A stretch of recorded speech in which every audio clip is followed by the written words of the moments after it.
Welcome back to another episode of Blockster. We have the absolute pleasure to interview Tom today, and he'll share his journey within the Web3 ecosystem, but also the latest project that he's building. Thank you so much for joining the podcast, Tom. Thank you for having me. Thrilled to be here. Nice.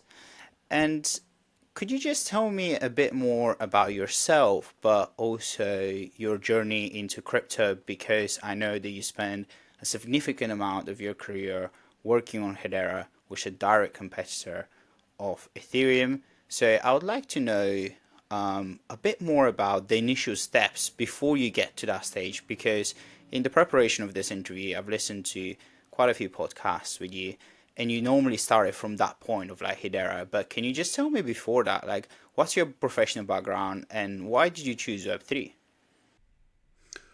Yeah, listen, I think the reason I think for that, first of all, is that, I entered kind of into Hedera in 2017, and in crypto, that's about 100 years ago.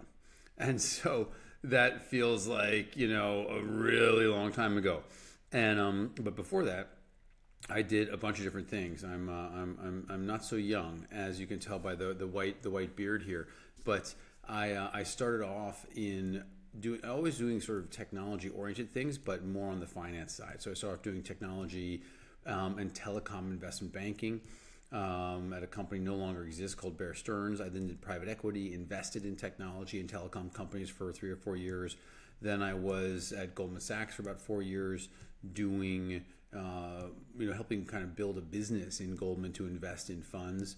And then I joined a number of different financial organizations where I helped kind of build U.S. operations. I joined a Swiss bank called Lombard Odier, helped build the U.S. effort, ran the U.S. office for a group called OD Asset Management.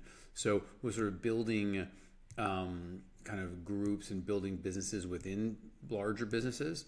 And so that's something I certainly liked, but I was always looking for something more completely, purely entrepreneurial to do.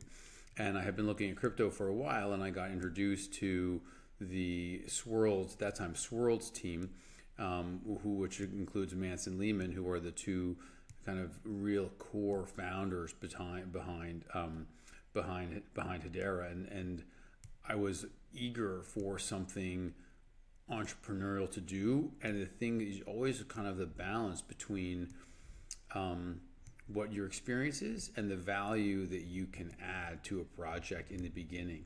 And that it was just a fortuitous situation, because my background, which was more institutional, more corporate, tied in incredibly well with Hedera's strategy. And so if I had, for example, met Vitalik or somebody else early on, I don't think my experience would have necessarily been as closely relevant to what they were building. And so it dovetailed really well with Hedera's strategy, and also a compliment to the two founders, who were ex, military scientists, academics, and didn't have as much of a commercial, background as I did. And so I think there was complementary in a whole bunch of ways.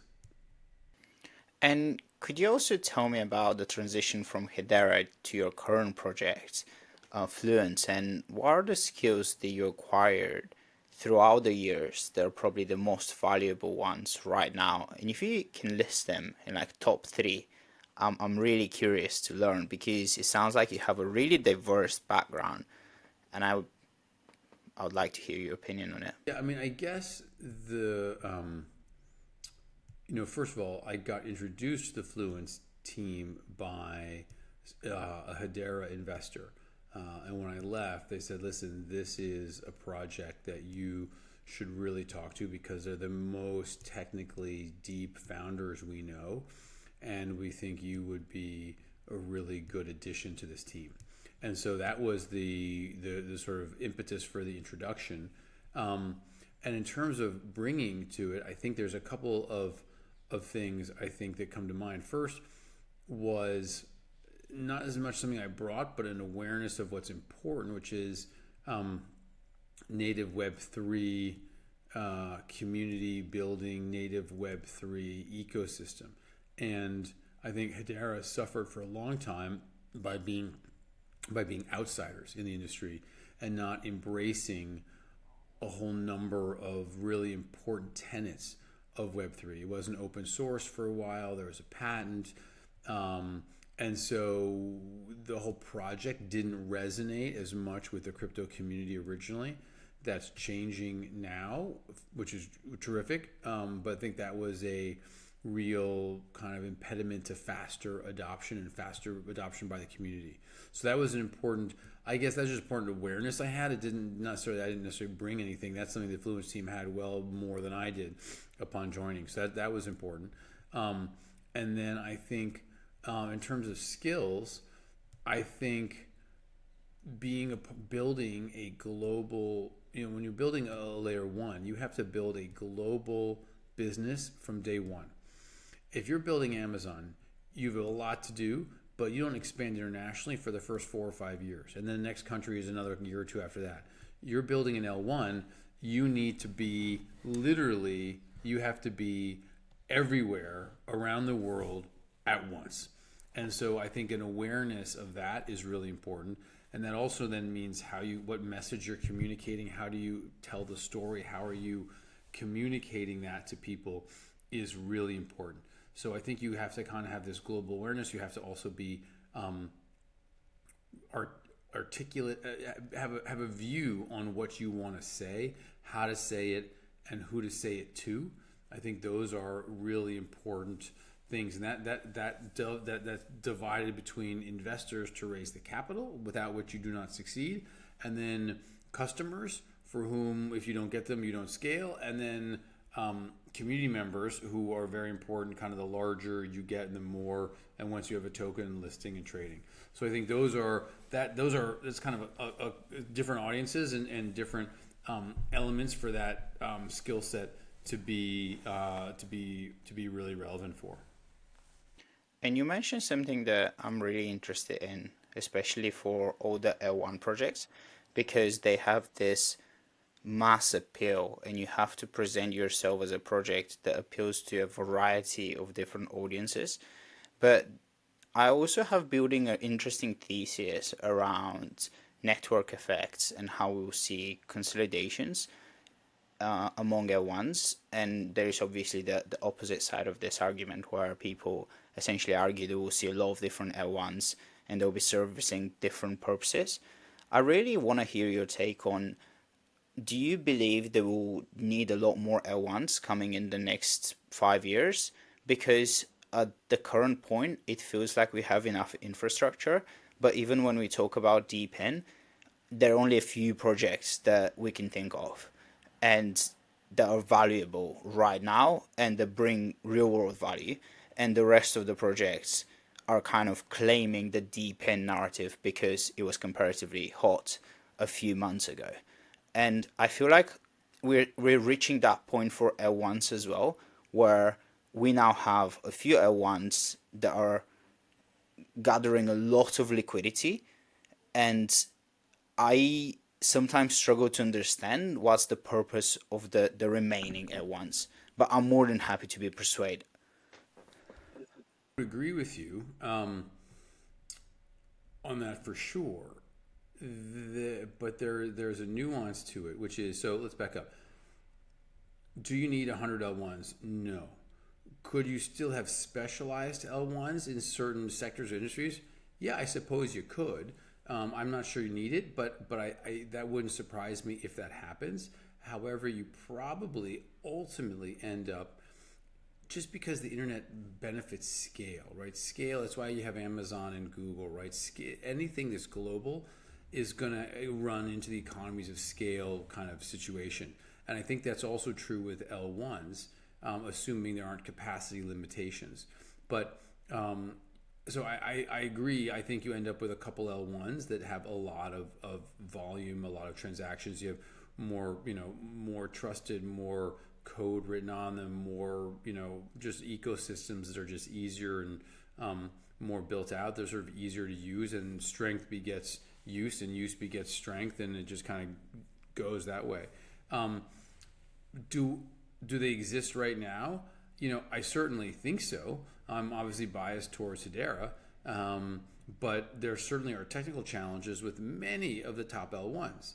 And so if you look at the top L1s right now, in the top 20 coins, there's a number of them out there that have literally no use or almost no use, and I don't see any path to use.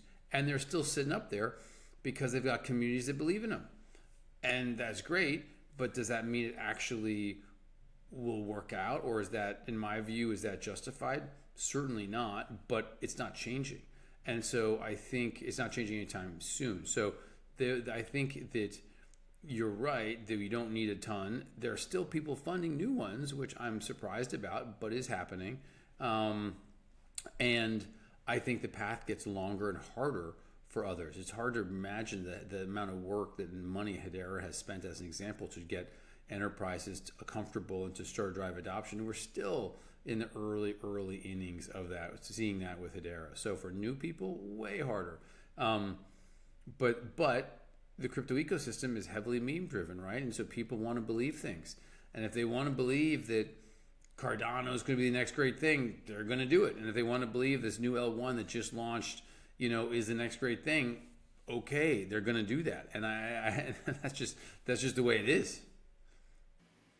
Yeah, that's definitely an interesting conversation, and it's funny that we're recording this a day or two after Bear Chain launched, which they even introduced a new consensus mechanism, which is super interesting, and everyone is talking about it.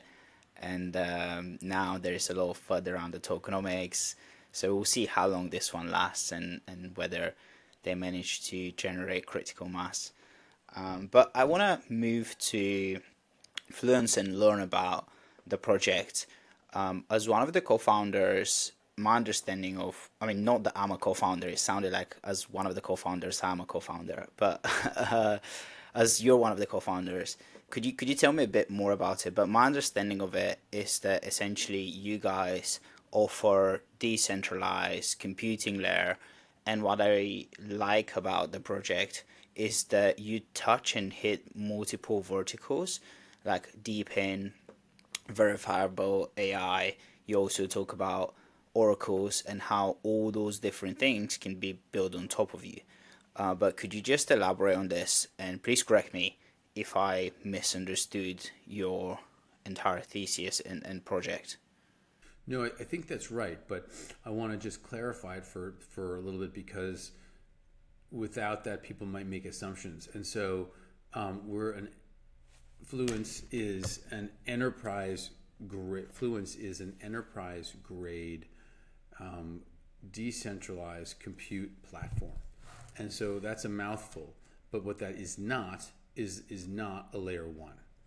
And so when people think about building on, or they think of different levels of technology, they think of layer ones. And that's not what we do. And if you think about, we are off-chain compute. And so if you think about what compute is, you see compute with smart contracts, and you see which is on-chain compute. But compute's the work that all the internet does, all the data centers do to actually run applications. And so any work that you have to calculate where your Uber is, how quickly it's going to get to you. You've got to calculate, your Airbnb pricing and availability, right? That's not happening on your phone. That's happening in data centers right now. That's happening in Amazon and Google and Microsoft, like 60 or 70% of it. And on top of that, most of the nodes that are run for blockchains are running in those cloud data centers as well. And so we provide a decentralized alternative to that cloud. And so we allow and facilitate this decentralized computing to happen in a far cheaper way, up to 75% cheaper, and do so without the single points of failure and without censorship kind of concerns that you have with the centralized cloud. You touched upon it, but could you elaborate on the value proposition do you have? Because you have decentralized compute, and in comparison to that, we have centralized compute. But could you tell me the main benefits of the decentralized system? Yeah, I think there's a handful. I think go with three. And I articulated this, I think, the other day in a way that I thought made sense. So, and it depends on the maturity of the customer, which of these is most important. So, price. We're about, you know, 75% cheaper than centralized cloud for the similar service. So that's huge. But if you're a startup, you're getting free data credits from Amazon or Google. You're doing that for free. Your price isn't an issue. Your cloud spend is small. So it's not so relevant to you. But what else do we have? We have, you're not locked, it's open, right? So you're not locked into any one provider. So you can switch providers easily, simply, and with no cost or friction. That's important because the bigger you get, the more you may want to switch. And the third part is you're not subject to a 80-page term of service kind of contract where a provider can cut you off for any real or imagined breach. And so that is also really important because that gives you much more kind of assurance as to your business and to what you want to, how you want to operate. So I think those are the three kind of core value propositions that decentralized compute has. And I think it's kind of interesting in the beginning, you care more about decentralization for lack of censorship and for openness. So because you don't know where you're going to go, the bigger you get, probably you start to rack up a cloud bill, and so that price savings becomes much more important. And so I think it really depends where you are in the growth and the operation of your business as to which part of it matters more. But importantly, this is the kind of the key thing. We're not a layer one. This is not a blockchain. This is all off-chain compute. So you think of Filecoin. Filecoin stores data decentralized, right? But that's off-chain. They verify, validate, and reward on-chain. Same with Fluence, except instead of storage, we're doing compute. And so our view is that the vast majority of compute out there happens in CPUs. It does not happen on chain. And so that's the compute that we're focused on delivering in a decentralized way. And you mentioned Filecoin. I would love to know, how do you differentiate yourself from other Web3 projects? I was just thinking of like Nosana, Akash, or even Ether. What are the key Well, differentiators there? yeah, I mean, listen, Filecoin is a great partner to us. The Protocol Labs is invested in us. We know that ecosystem and very well, and Juan and Molly have been big supporters.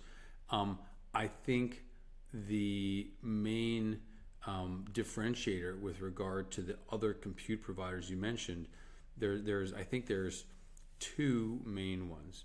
One is the other providers are focused on two main differences. The other providers are focused mainly on GPUs. We've started off in the CPU marketplace. GPUs are super important, and they're critical for training AI. You can't train AI without GPUs. But most of the internet is running on CPUs and continues to do so.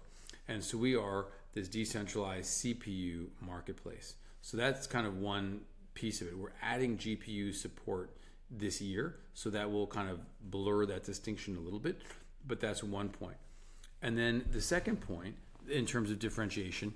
Sorry, just before we move to the second point, I would like to clarify, and that's my understanding, but I would like you to correct me or add to it, that uh, CPUs are essentially the kind of general purpose computing that's handling complex and comparatively, uh, comparatively harder to manage processing decisions, while like the GPUs are like smaller and they're handling small calculations. They're normally doing it simultaneously. Is that correct? No, because GPUs do really complicated stuff as well.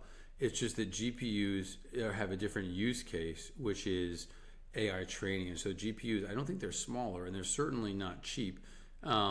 but they have a very specific use case to AI training in the way that CPUs, like your computer holds CPUs, every desktop has a CPU.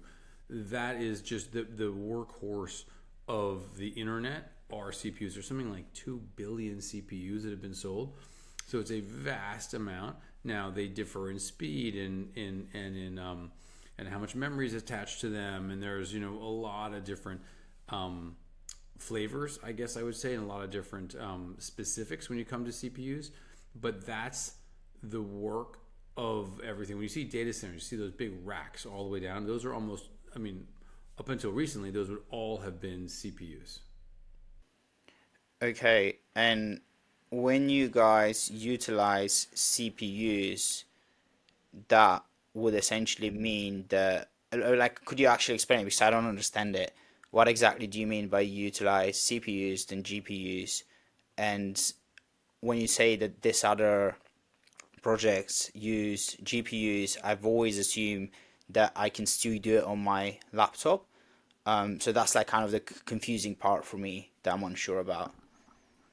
Yeah, I guess it comes down to the customer differences. And so if I want to train an AI model, I need GPUs to do that. But if I want to do almost anything else, if I'm building an application that needs to query something, if I want to run analysis on some gene sequences, if I want to calculate the difference between, the fastest route from one place to another, that's all CPU driven. So everything that you're doing on your phone, as an example, every app is either using the internal kind of chip in your phone, or it's going out querying a database or a data center somewhere where the calculations are being performed in a CPU and then returning that result to you. So when you go to Google and you search, for example, Google's algorithm is running, that algorithm is running in a CPU, and then it returns the answer to you directly. Okay, yeah, that makes, thank you. Thank you for clarifying that. I got that so wrong, to be honest, when when I was asking the question. All no, it's fine, and most people, don't distinguish between the two, and some people, because of AI is so hot, some people just think all compute is GPUs, right? Like there's a lot of confusion in the space for sure. The other differentiator, just to finish your question though, which is important, is that, and this is a bigger conversation, but is that Fluence has started off with only onboarding what's called class 4 data centers, so enterprise grade top tier data centers. So Fluence does not have a network of thousands of consumer machines. A lot of the other projects out there, which are also GPU focused, so differentiator number one, differentiator number two, depending on the project, and we could go into more detail, usually are pulling from a large number of smaller providers. And we've made the point and made the strategy that adoption is difficult, and it is far easier even from a marketing perspective to convince people you're a reliable service if they know you're operating the same data centers that the top Web 2 companies are operating from. And then on top of that, if you're operating from top tier data centers, your reliability is much more clear, and you can then design products that are closer to the cloud than you can if you're using thousands of different machines around the world. And so we're able to launch something called virtual machines. We'll soon, I hope, have SLA, service level agreements, and so be much more similar to a cloud offering, but being cheaper and decentralized, which means you can shift any provider from any provider you want. Okay, and could you just elaborate on the technical challenges that you might encounter in this entire process of developing and growing the company? Listen, this is as technically difficult as you want to make it. And so the only, I guess, limit to the technical complexity is the uh, is the complexity of the products you want to offer. And so we're launching virtual machines. Let me back up. The first bit is a marketplace. That just connects a consumer, a user, a business customer with the machine they want to use, right? That's kind of the baseline complexity. The next level is, okay, if they go down, is there failover? Can they automatically provision to somebody else? The next level of complexity is a virtual machine, where instead of renting a whole machine, you're renting a piece of machine or a piece of 4 machines or 1.25 machines. How do you do that? That's where we are right now.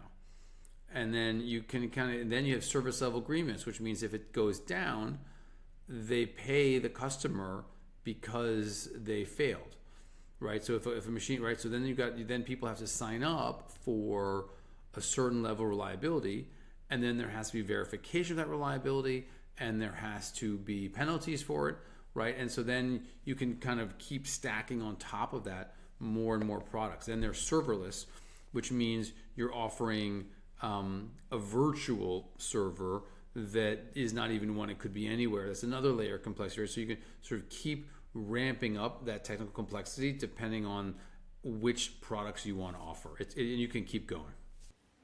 Okay, and just to bring you back to the initial point of the marketplace, could you tell me about the supply and demand side?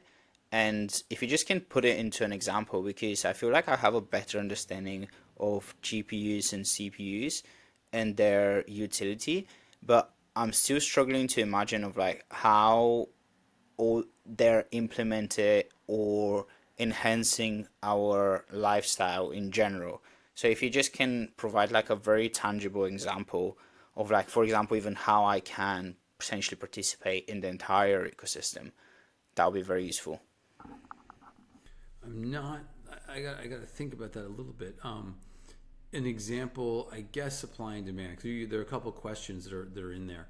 So I guess in terms of supply demand, that's kind of the easiest bit to answer, which is there are, and this is not unique to us. It's not unique to any project in DePIN.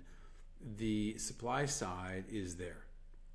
That has been proven by project after project that if you offer people tokens or compensation for their excess hardware, excess bandwidth, excess whatever, they'll come.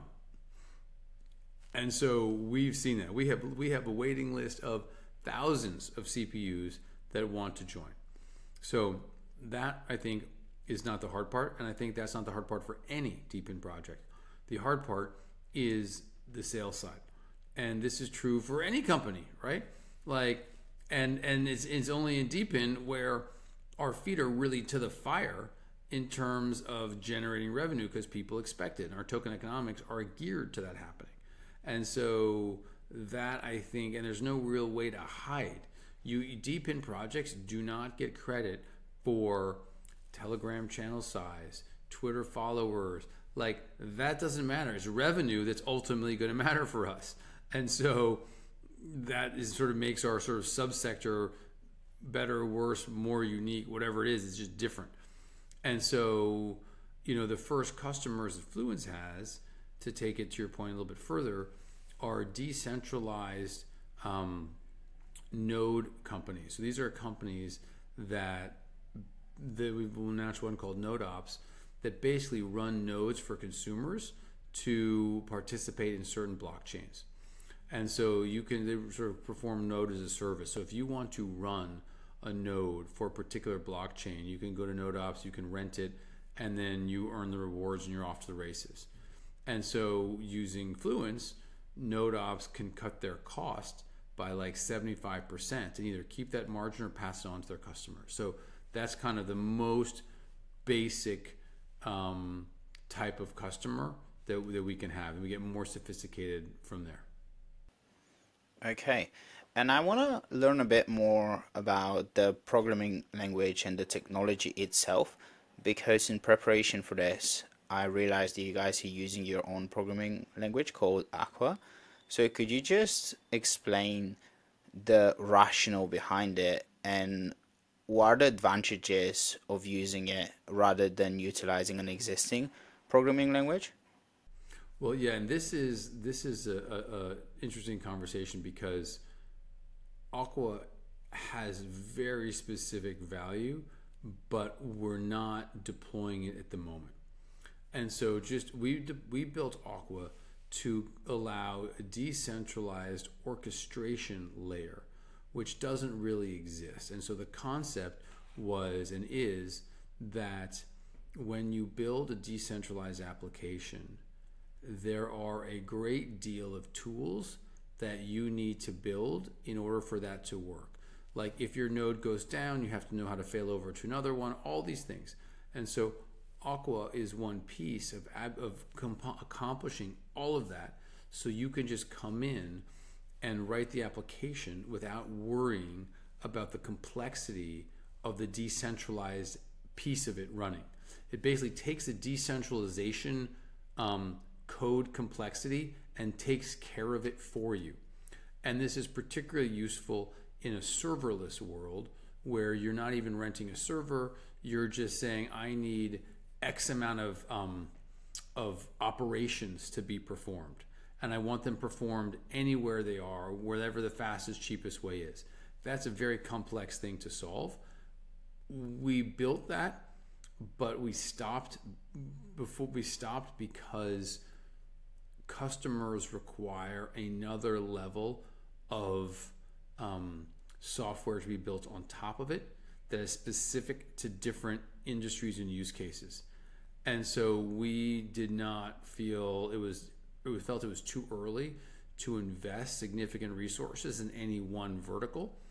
And so we said, hold on, let's put this on the table for now. Let's focus on getting first this marketplace up and running, then our virtual machines up and running, and then our SLAs up and running. And once we have that baseline, we then have a customer base that we can talk to and figure out where the further investment in our serverless product is most appropriate.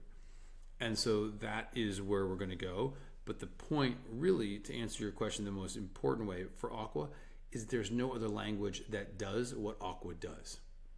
There's no other language that is this sort of decentralized orchestration layer. And that is why we had to build it, because it didn't exist. And you just mentioned SOMs, I assume small language models there? No, SLAs, which is service level agreements. So that, as we said, get to SLAs, which basically say that if you are using us or you're using Fluence or you're using a provider in Fluence, you are guaranteed a level of execution. And if it doesn't happen, you then are compensated for it. Okay, thank you. Thanks for clarifying that, because I didn't get it. I want us to move to the tokenomics side and just talk a little bit about your token and the incentives. And I would like to learn about the token model and how it works, but also how do you incentivize node operators to get involved and share their GPUs? Our token economics, I think, are really important and very different. And so let's figure out where I start here. So first, if you're adding a CPU to the Fluence network, stake is required in order for it to become active. And so that's true for many. The difference with Fluence is that any provider could add a CPU. They can add the stake, or any person, any investor, any community member with Fluence tokens can add that stake.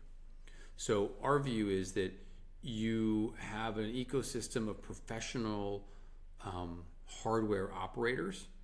They may or may not own or want to buy tokens. And you have a universe of investors and token holders who may not have the capability or time or inclination to buy, run, provision hardware. So we think these two universes need to work together, and we're not going to pretend they're one universe. And this goes back to our point of a lot of projects where they say, okay, it's consumers adding CPUs, so consumers are going to stake, and it's all one thing wrapped up together. We're saying no, there's professional providers, and there's a lot of investors and people with tokens, and we want both of them to be able to participate, and our network requires both of them to participate. So stake, $12,000 per CPU is required, but that's in FLT. FLT is $1, 12,000 tokens. If it's 50 cents, it's 24,000 tokens. If it's 25 cents, it's right. So that is, and that's locked for the duration of that contract, which is anywhere from 1 month to 1 year. Token price goes, and so that's one thing. Your rewards are $10 per core per month, which basically means in FLT. FLT goes up, you get fewer tokens. FLT goes down, you get more tokens. And the reason we did that is because, again, back to this institutional provider, we want them to have a good deal of certainty that they are going to get a certain amount of revenue every month, so they're comfortable in investing in the network and in the infrastructure. And so if they were just receiving a token reward that could be any particular price, they're subject to massive volatility. And so because we're helping adjust that volatility by adjusting the amount of tokens we give people, we're more appropriate for institutions to add to the network. And so that is why we've designed the system that way. And then when a customer comes online and rents the capacity, they pay in stablecoin, and no longer do the providers and stakers receive the Fluence token. They receive the whatever the price that was agreed to in that contract is for the payment. And so it's basically, I think, the dollar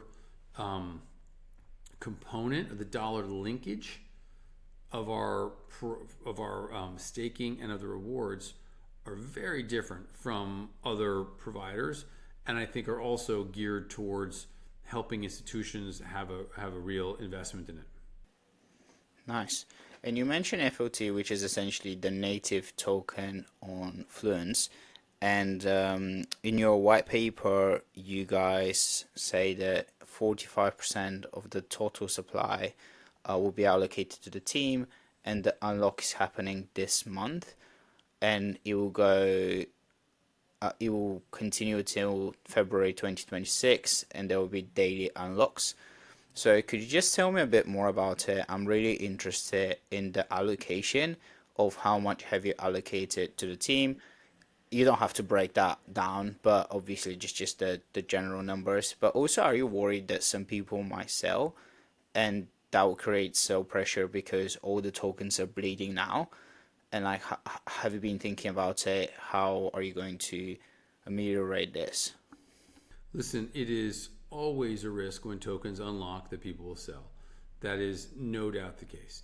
And we've had some investors who have been in for a very long time, and so really deserve liquidity. So I expect that to happen. I have no magic bullet for that. And I think that locking people up for longer just delays the inevitable.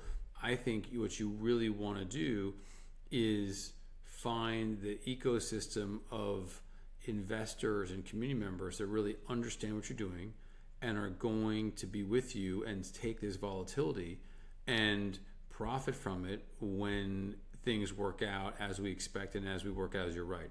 And to give you a sense of this, I mean, in the near term, we could easily see volatility, but I also know all of our large investors are big venture firms that are not selling. Blockchain, Multicoin, 1KX, Distributed Global. These guys know what we're doing. They're not interested in selling at these prices. So I think that is the most important thing. But the other, to give you a sense of scale here, I talked about the token economics. If we get to the level of one Amazon data center on the Fluence platform, that would be 50,000 CPUs. That would require $600 million of FLT staked. That's multiples of our FDV right now, right? So the potential here as we scale, and that's not happening this year, but as we scale and get use, those token economics are very powerful. Will we see volatility before? For sure. People are not used to this kind of token economics, so I expect it to be a little while before it's appreciated. But those that put the work into it and understand what we're doing, and assuming we are successful in generating usage and scaling it up, this has very big potential. And you mentioned some of the biggest VCs and investors in the industry. So I was just wondering how long is your runway and like worst case scenario, let's say you're not generating any profit. How long would you be able to survive? I mean, that's a little, I guess I would just say that with the cash we have on hand today, we have multiple years. And that assumes no token sales, no nothing, right? And so we're pretty comfortable about where we are. Thanks for that. And just to bring you back to the tokenomics, are you planning to introduce any governance mechanism to the existing token? And could you just tell me a bit more about the thought process behind it of why not or why yes? Yeah, I mean, we're governed by a DAO. So when we launched the token, day one, we launched our DAO. So this is a Swiss association that governs everything from Fluence on chain. There have been half a dozen DAO proposals so far which have passed. And so that has been kind of a key piece of our decentralization path from the very beginning. And I think we structured a very thoughtful DAO, and I think it's very worthwhile for people to pay attention to it because it has on-chain votes, but then it has a governance committee which can override those votes to help prevent kind of rogue votes or someone, low participation and some actor tries to vote something. But then that governance committee is elected by the DAO every 2 years. So the governance committee cannot, prevent something from happening that the community wants for more than 2 years because they get thrown out by the community. So I think that is a very important safety piece that I see many DAOs not implementing, but I think you're going to need to as you see more and more kind of voting attacks happen as DAO treasuries become particularly valuable. So that's important for sure. And you can see the history of our kind of DAO proposals online. It's all super transparent. I would like to know more about the projects that are building on top of you and the demand side, and what industries are you focusing at the moment, and where do you see the biggest demand and interest? Well, I think that gets back to a little bit of the characterization of an L1 versus what we're doing. Instead of people building on us, it's more about who our customers are. And so that's what I mentioned about the node as a service providers. They're a customer base for us. We think certain L1s could be a customer base for us, as basically help us we could run the compute far cheaper than what they're paying right now. But any company that uses a lot of compute, think of Twitter. The federal government spends $8 billion on cloud services, as an example, right? Taking $1 billion of that, saving 75%, that's a lot of money. So, there's huge amounts to do out there, right? And so we're at the very early innings of this path. And I think we'll make more customer announcements over the course this year. But the key piece of this, as I mentioned before, is getting the service level agreement. Once we have this SLA live and operational, that is what is going to give institutions a great deal of comfort of using Fluence. And I think we may be the first Web3 project in the computing space to offer an SLA. We don't have it yet, but when we do, I think that's going to be that'll be a game changer in terms of adoption. And can you tell me a bit more about the service level agreement? Because you mentioned it a few times, and essentially my understanding is that you will 100% offer the customer the service that they're paying. But I'm really interested on how you're going to ensure that. And if anything goes wrong, I guess there will be certain penalties that you have to pay them. So that's the insurance on their side. But could you just tell me a bit more about the infrastructure that you're building and how can you ensure that you can 100% provide the service? It's not the agreements vary. It's not 100%. It's usually like 99 with 2 nines or 3 nines uptime, somewhere in that vicinity. And so it's not us doing that providing. It is the partners, the group, the data centers, the people on the Fluence network. And so there is a component of the Fluence software stack which is relevant to that. And then there also is the confidence that the providers have in their ability to perform to that level. So it takes a combination of those providers and then also us. And what I think is going to happen is you will have a range of SLA guarantees that a customer will be able to choose from. And it'll be more expensive if you're getting the highest level of agreement. I think that's what I would expect to see. But again, we're not there yet. I guess just to paraphrase my question, because you said you would not guarantee that it will be more of the suppliers, but how would you ensure that the suppliers are functioning and they're providing and ensuring that they can provide that 99.999% security? It's more of a like, There's deposits down, there's stake, right? So there's both revenue and stake. And so the extent that they do not perform, either they do not get paid minimum, or the stake is slashed, of which some of which will accrue to them. And third, they will not be eligible to earn rewards or be on the platform for some period of time. So I guess there's 4 penalties. 1, they have to pay something. 2, they don't receive revenue. 3, stake is slashed. 4, they're ineligible to earn rewards or have other customers on the platform for some period of time. So there's a number of enforcement and monetary kind of mechanisms to align incentives.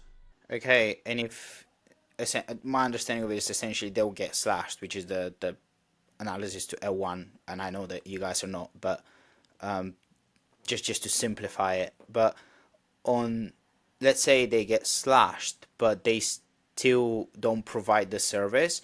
Do you have like a mechanism that you can then ensure that someone else will be able to provide the service to ensure that the end user is happy with what you're offering? Otherwise, you'd need to pay them some money for the troubles that they're having, or just that process that I'm struggling to understand. Because yes, there will be rules in place, but imagine that something goes wrong and someone doesn't follow the rules, and now we find ourselves in the situation where if you work with one of the biggest company like X or whatever, and they don't have their CPUs, that could be a big problem. So why would I take the risk if you don't 100% guarantee? Because as an end user, I don't really care whether you slash them or what you do with them or whether they don't get paid. Is more of a, I just want to 100% be sure.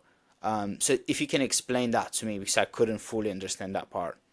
Yeah, I mean, I guess there's 2 things, right?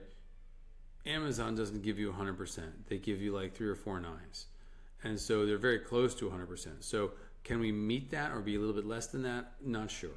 But the point is, if you do that, you're very low. Your other point is, what happens if you go down? Well, the point is, the penalties are such that the providers really don't want to go down. If they do go down, there are pretty big penalties, so they really don't want to. However, if they do go down, this is the benefit of Fluence being an open network. There is the ability for the customer to change providers with no, or let's say minimal friction. So if you are in Amazon and it goes down, you cannot shift to Google easily at all. And so that is a problem. And so one of the things we think with Fluence is important, it's an open network, so you can switch from provider to provider. That is, it gives you also a great deal of assurance. And then on top of that, what we're working on as well is you choose your provider, but you choose a secondary provider. And so if provider 1 goes down, there is an automatic reprovisioning to your second most appropriate or favored provider, so you don't even have to go through the reprovisioning yourself. Okay, yeah, thank you. Thanks for clarifying that. You mentioned it earlier on, but I feel like throughout the interview, I've been putting all the pieces together because I had like a frame in my head when we started the conversation, and now all the pieces are coming along together very, very nicely, at least in my head. And you mentioned the decentralized compute is in a very early stage. So could you just tell me a bit more about what exactly needs to evolve to be able to get to that stage where, because in my understanding anything that's decentralized is slightly better due to the multiple reasons that you mentioned earlier. But what are the main blockers right now? And actually, just to change the question a bit, the main blockers within the next 1 to 2 years, and the main blockers within the next 3 to 5 years, and how do we overcome them?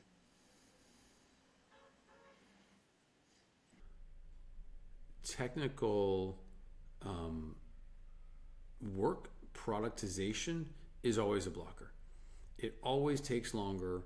It always is more complex than engineers or than the company thinks in the beginning. So that will always be a blocker, no matter what. Will it prevent things? No, it just delays things. So that is blocker number one. Blocker number two is just just old fashioned business development, customer acquisition. And that is, I think, that is just true for every single. And both these things I'm mentioning are not unique to us. They're unique. They're the case with every project out there. I think so. I don't think there's anything unique here. But those I think are. I'll phrase it slightly differently. Which right now both of those are. I wouldn't say they're sort of blockers, I suppose, but they're surmountable.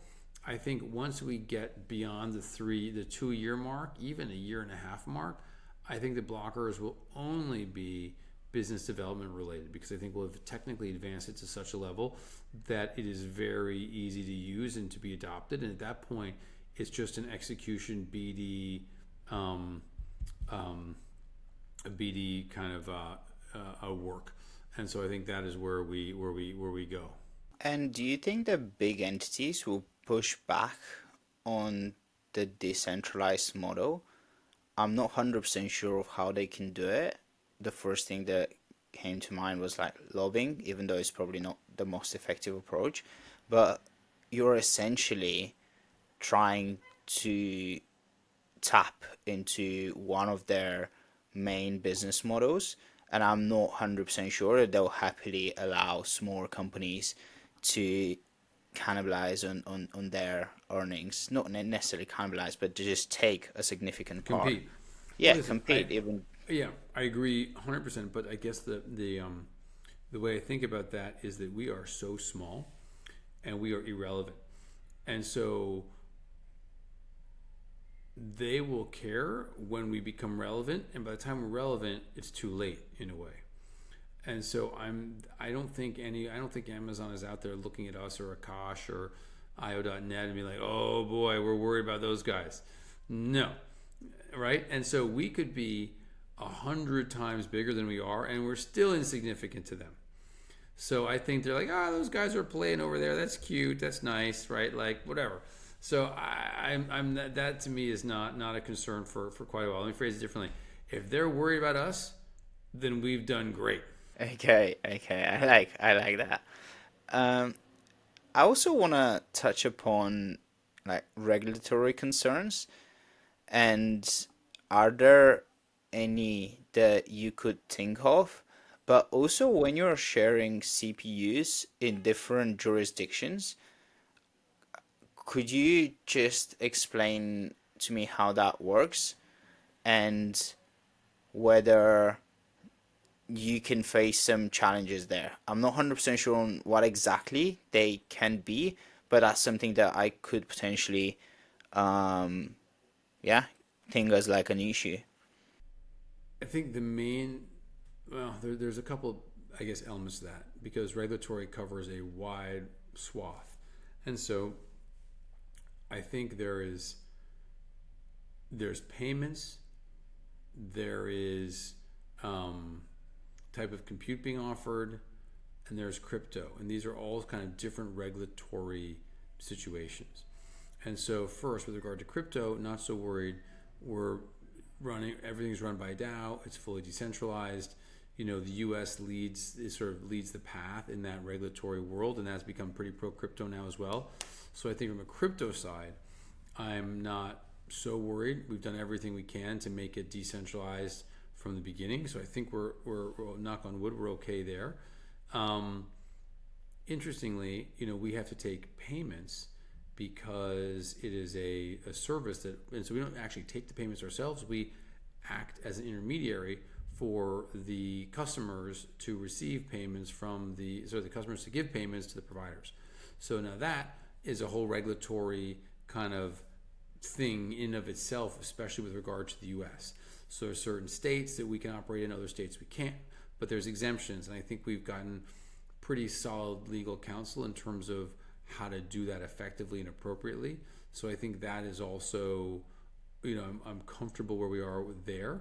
And then the other part, just I think is a little interesting nuance, is that GPUs are pretty tightly regulated in the US. And so that's not an issue for us yet, but the DeepSeek phenomenon is a huge going to be a huge issue because GPUs were not supposed to be available to China.